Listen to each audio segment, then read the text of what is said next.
예, 안녕하세요. 오늘도 어김없이 일요일인데 오늘은 제가 좀 머리가 조금 더 단정해진 게 그 오전에 이제 제자 결혼식이 있어서 거기 이제 참석하고 그리고 이제 여러분들 영상 올려드리려고 이제 스튜디오에 왔습니다. 오늘 이제 운전하고 이렇게 다니다 보니까 완연하게 이제 봄이 찾아왔고 벚꽃이 이렇게 흩날리는데 정말로 어떤 노래 가사가 있듯이 그 마음이나 이런 것들도 굉장히 산뜻해지는 것 같네요. 여러분들도 이제 추운 겨울이 지나가고 따뜻한 봄이 왔는데 어찌됐든 내년 시험하고는 조금 더 가까워지고 있다라는 걸 좀 느끼시고 지금부터라도 일단 열심히 좀 수험 생활을 시작하시기를 바랍니다. 자, 오늘은 이제 이번 시간에는 여러분들한테 이제 저번 주에 약속드렸던 것처럼 올해 기출문제 중에 나머지는 여러분들이 대부분 잘 쓰셨을 것 같은데 1-1문이 상당히 도대체 뭘 써야 되는지 배워본 적이 사실 없을 거예요. 이거에 대해서 이제 브리타라는 용어를 많이 쓰는데 일단 설문을 한번 보시고 이 답안 구성이 어떻게 흘러가야 그래도 좋은 점수를 받을 수 있는지, 이게 정답이라는 의미는 아닙니다. 하지만 문제의 취지에 비춰봤을 때 어떻게 답안이 흘러가야 이게 좋은 정답을 받을 수 있는지 그거를 좀 코멘트를 해드릴게요. 자, 일단 사건은 어떤 사건이냐. 갑이 이제 공무원인데 징계 사유에 명백하게 해당해요. 그러니까 판단 여지는 제외해라. 그럼 여기에 해당하는지 해당하지 않는지 판단 여지를 많이 물어봤는데 그건 제외하고 징계 사유에 해당한다. 근데 인사권자 경찰서장이 징계 의결 요구를 하지 않고 있다. 그럼 징계 의결 요구를 하지 않고 있는 거, 그게 위법인지 여부에 대해서 한번 검토해봐라. 요 설문이 2016년 행정고시에 똑같이 출제됐어요. 똑같이. 그거를 이제 시간이 많이 지나서 출제자가 기출문제를 이렇게 돌리다 보니까 요것도 이제 등장했구나. 당연히 그럼 공무원이라면 징계 사유가 발생했을 때 징계 절차가 어떻게 흘러가는지 그 정도는 당연히 숙지하고 있지 않을까? 이런 취지에서 이제 물어본 거예요. 근데 실제로 2016년도에는 제가 행정고시도 강의도 했었기 때문에 저 역시도 학생들한테 요거 물어볼 가능성이 높다. 그런 식의 언급을 한 적이 없어요. 이거는 당연히 법조문에 다 등장하기 때문에 과연 이걸 물어볼 것인가?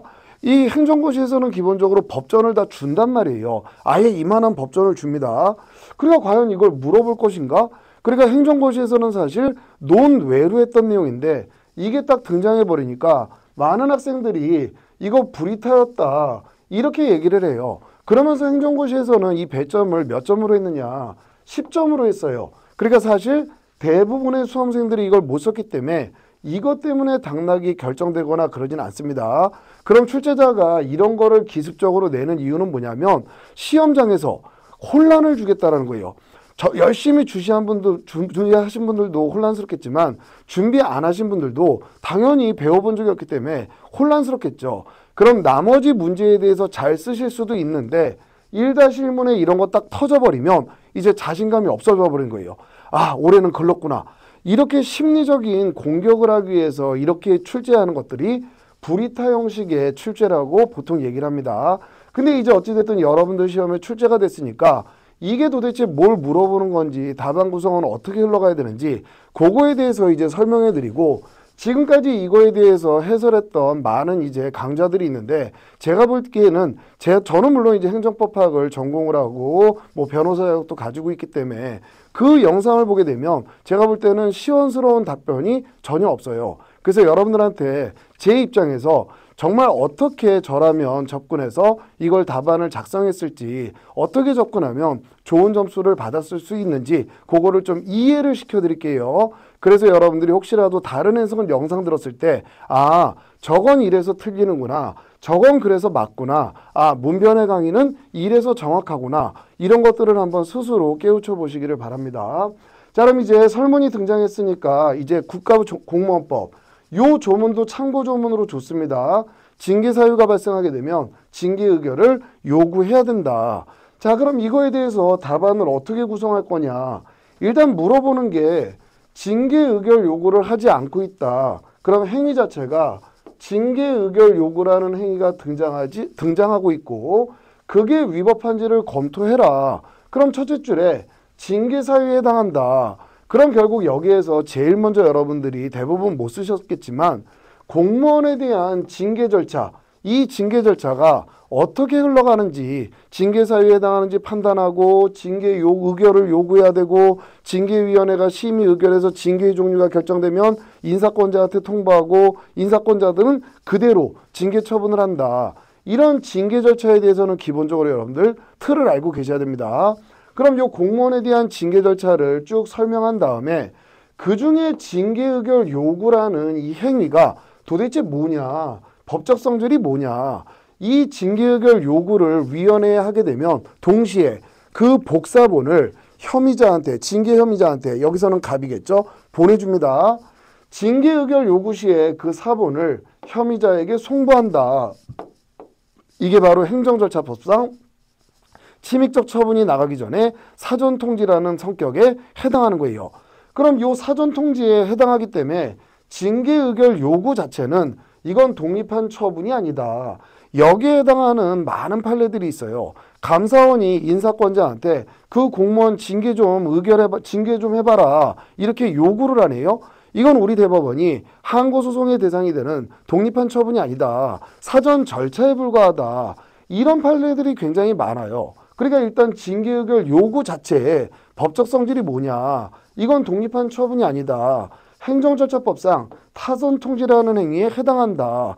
그럼 여러분들 행정절차법 배우셨지만 사전통지 해도 되고 안 해도 돼요? 해야만 돼요. 당연히 사전에 해야 됩니다. 그럼 이 사전통지는 기속행위에 해당하는 성질을 갖는다. 근데 이 기속행위에 해당한다라는 건 어디서 이제 뽑아서 쓰는 거냐면 법적 성질을 이제 논했으니까 요 행위가 기속행위냐 재량행위냐 요거를 이제 나눠봐야 돼요. 왜냐하면 위법을 판단할 때 여러분들 법률 유보, 법률 우위, 그때 성문법 위반은 법규 규정에 위반하게 되면 바로 위법이 되는 거고 재량이라면 일탈남용으로 넘어가는 겁니다. 그러니까 징계 의결 요구의 법적 성질이 다시 기속행위냐 재량행위냐 요걸 구분을 당연히 해줘야 돼요. 근데 어떤 설명이 있었냐면 처분의 경우에만 그 행위가 처분의 경우에만 기속행위인지 재량행위인지를 나누는 거지 처분이 아니기 때문에 이건 처분이 아니기 때문에 기속행위 재량행위를 나누는 게 아닙니다. 그거 쓸 필요 없습니다. 쓰면 안 됩니다. 여러분들 요 판례를 한번 보여봐 드릴게요. 자, 기속행위 재량행위는 항고소송의 대상인 처분인 경우에만 나누는 겁니다. 그 내용이 맞는지 틀리는지 한번 보세요. 첫 번째 판례는 여러분들은 국가 임명직 공무원이잖아요. 그럼 당연히 행정청이 우월한 지에서 임명해주고 우월한 지 권력관계에서 근로를 제공하는 겁니다. 근데 전문 계약직 공무원들이 있어요. 여러분들 공법상 계약에서 배우셨죠? 전문 계약직 공무원 채용계약 이건 애초에 권력관계가 아니라 대등관계입니다. 그럼 이 계약을 갱신할지 기간을 연장해 줄지 말지 이건 지방자치단체장의 재량이다. 계약을 체결할지 말지 계약기간을 연장해 줄지 말지 이건 처분이 아니에요. 근데 여기서도 이건 지방자치단체장의 재량이다. 기속이 아니다. 재량이라는 표현이 등장합니다. 자, 두 번째는 사법관계예요. 회사의 사용자가 근로자한테 너 어디 출장 가라. 출장 명령을 합니다. 이건 우월한 지사는 처분이 아니에요. 사법관계에서는 처분이 등장할 수 없습니다. 자, 김대리 오늘 부산 출장 좀 다녀오세요. 이런 출장 명령이에요. 이런 출장 명령도 사용자에게 재량이 인정된다. 사법관계인데도 재량이라는 표현이 등장을 해요. 그래서 여러분들 재량이라는 건 법에서 선택의 여지를 주어지면 그 행위는 재량행위인 거고 법에서 선택의 여지 없이 이리적으로 어떤 하나의 작용만 해라. 이래 놓으면 기속행위예요. 기속행위하고 재량행위의 구별이 처분의 경우에만 등장하는 게 아닙니다. 그럼 이제 그거 설명해 드렸으니까 다시 한번 보시게 되면 자, 이 징계 의결 요구의 법적 성질 이건 행정절차법상 사전통지에 해당한다. 그럼 이게 기속행위냐 재량행위냐 기속행위와 재량행위를 어떻게 구별할 거냐 처분의 경우에만 구분이 들어가는 게 아닙니다. 자, 그럼 여러분들 이건 배우셨죠? 기속행위인지 재량행위인지 어떻게 구별할 거냐 법규의 문헌 형식 체제 결국 법규 문헌을 먼저 본다라는 거예요. 근데 문헌만으로는 기속인지 재량인지 판단하기 어려울 때 당의 행위의 성질 이것까지 종합적으로 고려해 봐야 된다. 그럼 사안의 경우에는 기속행위냐 재량행위냐 국가공무원법 78조 1항에 뭐라고 돼 있어요? 징계 의결을 요구해야만 된다. 기속행위로 아예 명확하게 규정이 돼 있어요. 그러면 이제 사안 포섭하게 되면 이렇게 징계 사유에 해당함이 분명함에도 불구하고 기속행위인데 징계 요구를 의결을 요구하지 않았다면 이거는 자기의무 위반에 위반하기 때문에 위법하다. 요렇게 답안을 쓰실 수밖에 없어요. 그럼 행정고시 답안지나 여러분들 시험 답안지나 분량이 거의 동일한데 행시에서는 10점으로 주고 여러분들한테는 20점으로 줬습니다. 출제자가 의도하는 바가 정확히 뭔지는 제가 머릿속에 들어갈 수는 없지만 배점 자체도 20점으로 쓸만한 분량 자체가 나오지를 않아요. 근데 여러분들 자신감을 시험장에서 한 방에 훅 보내버리겠다. 그런 취지의 불이타 문제로 출제가 됐다라고 보시면 됩니다. 그럼 요거에 대한 대답은 요 정도 쓰시게 되면 그래도 여러분들이 쓸 수 있는 내용을 다 쓰시고 좋은 점수, 정말로 채점하는 사람도 야 대단하다, 이거 불이탄데 이런 식으로 인식하면서 좋은 점수를 받을 수 있는 답안이 되는 겁니다. 근데 이제 요 해설 강의를 보다 보니까 또 어떤 언급들이 등장하냐면 이렇게 징계 의결 요구를 하지 않으면 직무유기에 해당하느냐, 직무유기죄에 해당하지 않느냐. 지금 우린 여러분들 행정법을 공부하고 있습니다.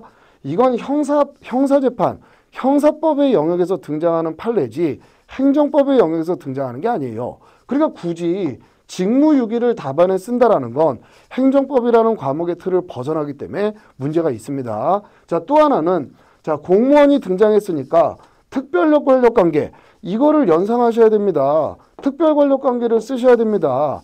이렇게 이제 설명을 하는데 여러분들 특별권력관계는 어떤 내용에 등장해야 돼요?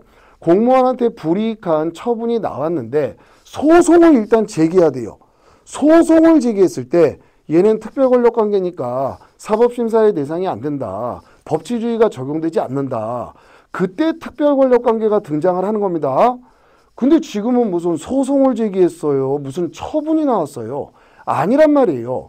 이 징계 과정에 등장하는 징계 의결 요구, 이 절차가 어떤 특징을 가지고 있느냐 이거를 물어보는 거지. 지금 사법심사를 들어가지도 않았는데 갑자기 무조건 공무원 등장했으니까 특별권력관계 언급해서 이거 항상 준비했으니까 이거 쓰시면 됩니다. 이건 여러분들 지금 설문이 이 설문의 취지하고 전혀 맞지 않는 내용이에요. 이건 여러분들이 스스로 이제 그래도 지금 처음 시작하시는 분도 이 영상을 이용하시는 분들도 있지만 적어도 1년 이상 공부를 하신 분들이 대부분 이 영상을 이용하도록 제가 내용을 전달하기 때문에 1년 이상 행정법을 한 번이라도 배워보신 분들이라면 여기에서 특별권력관계를 쓰는 게 과연 맞는 내용인지 그거는 여러분들이 한번 스스로 좀 검토를 해보시기 바랍니다. 그래서 마지막으로 이제 정리해 보시면 자, 이제 바로 이제 올해 출제됐으니까 내년에 이게 또 나오진 않겠죠. 그래도 일단 기출 문제니까 여러분들이 이거에 대해서 혼란스럽게 의견이 너무 많이 분분하다라는 걸 제가 이제 들어서 알고 있기 때문에 이제 마지막으로 정리를 한번 해볼게요. 징계사유에 해당한다. 판단여지 쓰지 말라 그랬으니까 판단여지 쓰시면 안 돼요. 억지로 막 우겨서 써봐야 점수 안 주고 오히려 감점됩니다. 징계사유에 해당한다. 징계의결 요구를 하지 않고 있다. 그 안 하고 있는 행위가 위법인지를 한번 검토해봐라. 그럼 처음에 공무원에 대한 징계 절차 내가 이거에 대해서 잘 알고 있다. 근데 그중에 징계의결 요구 이거를 물어봤으니까 이거의 법적 성질은 이걸 요구할 때 그 복사본을 혐의자에게 송부해준다. 그럼 이 성질이 뭐냐? 행정절차법상의 사전통지에 해당하는 그 행위다. 그럼 이 사전통지에 해당하기 때문에 이거 자체는 독립한 처분이 아니다. 자, 그럼 이제 3번에 기속행위인지 재량행위인지를 구별을 해줘야 됩니다. 위법인지를 검토하려면 법규의 명문 규정을 가지고 비교할 거냐 아니면 법의 위반은 없지만 상위헌법상의 재량권의 일탈남용을 검토할 거냐 이거를 검토해야 되기 때문에 기속행위인지 재량행위인지를 먼저 나눠줘야 돼요. 구별기준 쓰시고 사안의 경우에 법에서 명백하게 기속행위로 규정하고 있습니다. 그럼 징계의결 요구를 했어야만 됐는데 안 하고 있어요. 그럼 당연히 국가공무원법 78조 1항에 명문 규정에 위반하기 때문에 위법하다. 이렇게 마무리하시면 불이타지만 이 답안을 써내신 분들은 그렇게 많지는 않을 거예요.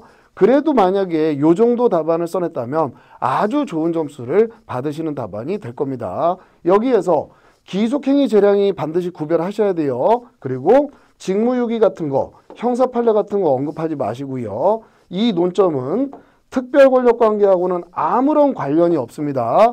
특별권력관계를 언급하려면 공무원한테 불이익한 처분이 나왔는데 소송을 제기한대요. 소송을 제기하려고 한대요.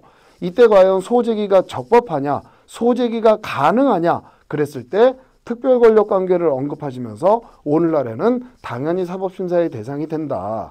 이 특별권력관계는 소제기와 관련해서 등장하는 논점입니다. 나중에 이제 진도 순서가 오게 되면 이 특별권력관계도 아주 깔끔하게 간편하게 쓰실 수 있게 한번 정리해 드리도록 하겠습니다.